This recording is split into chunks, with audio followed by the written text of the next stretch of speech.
Welcome back to more Steam Deck coverage. Not long ago, a commenter requested I cover the Fallout series. I already made a dedicated video for 76, so we're going to dive into the rest today. Well, most of them. Fallouts 1 and 2 do work on the deck, but have a lot of little details that pretty much need a keyboard and mouse to function with ease. They'll work and get 60 FPS, but you need a lot of patience or a keyboard. So instead, we're going to be covering the 3D Bethesda games. Let's see how the Steam Deck can run Fallout 3, New Vegas, and Fallout 4. First up is 3, and it can play pretty great even on the highest ultra settings. Not perfect, but close. You'll get 60 FPS in Fallout 3 on all settings. The only times you won't are exploring the open world and occasionally loading into new areas, which will dip down to the 40s and 50s for a split second and go right back up. Even a nuke going off in the distance won't really break that 60 FPS when you're not actively running and exploring. Now, I tested this on different graphical options to see if I could get rid of that weird little stutter, and even low gets them. So you might as well just run it up on high because they're gonna happen no matter what.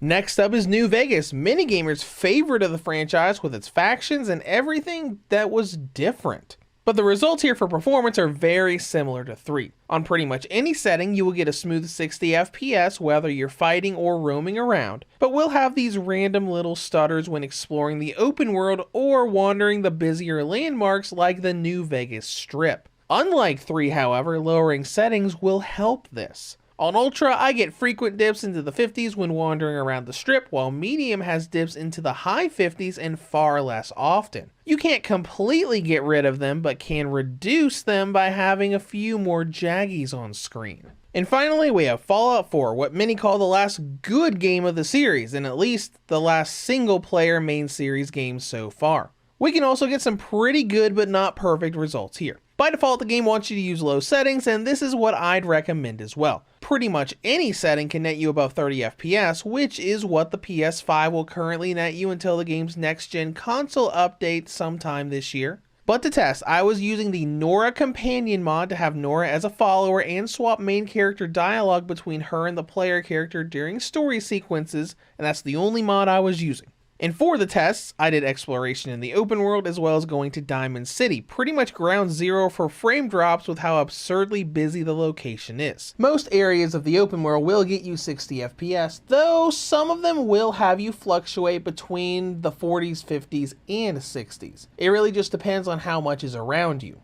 But in Diamond City, you're not going to get 60. On low, it averages from the high 40s to 60 depending on where you are. Medium is roughly 44 to 60, and high is the mid 30s to 60. The good thing is, it'll always be above 30 FPS no matter what your settings are, but there really is no way to get a perfect 60 everywhere. And yes, I did have cryo utilities enabled during these tests, and I tried Proton with all 3 of these games, and that really only gave me a few frames here and there.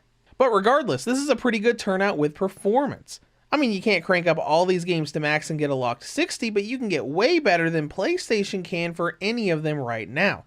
And that's it for performance. Let's go into battery life. Fallout 3 is a little bit weird here because it fluctuates depending on what you're doing. Sometimes I can get 3 to 4 hours out of it, while other times I only get 2 to 3 hours. The other 2 games are a little bit more stable. Fallout New Vegas gets me roughly 3.5 to 5 hours depending on my brightness and what I'm doing, and Fallout 4 will net you around 2 to 3 hours give or take. It's the lowest of the bunch, but also the most modern. So as we bring all this together, would I recommend these games?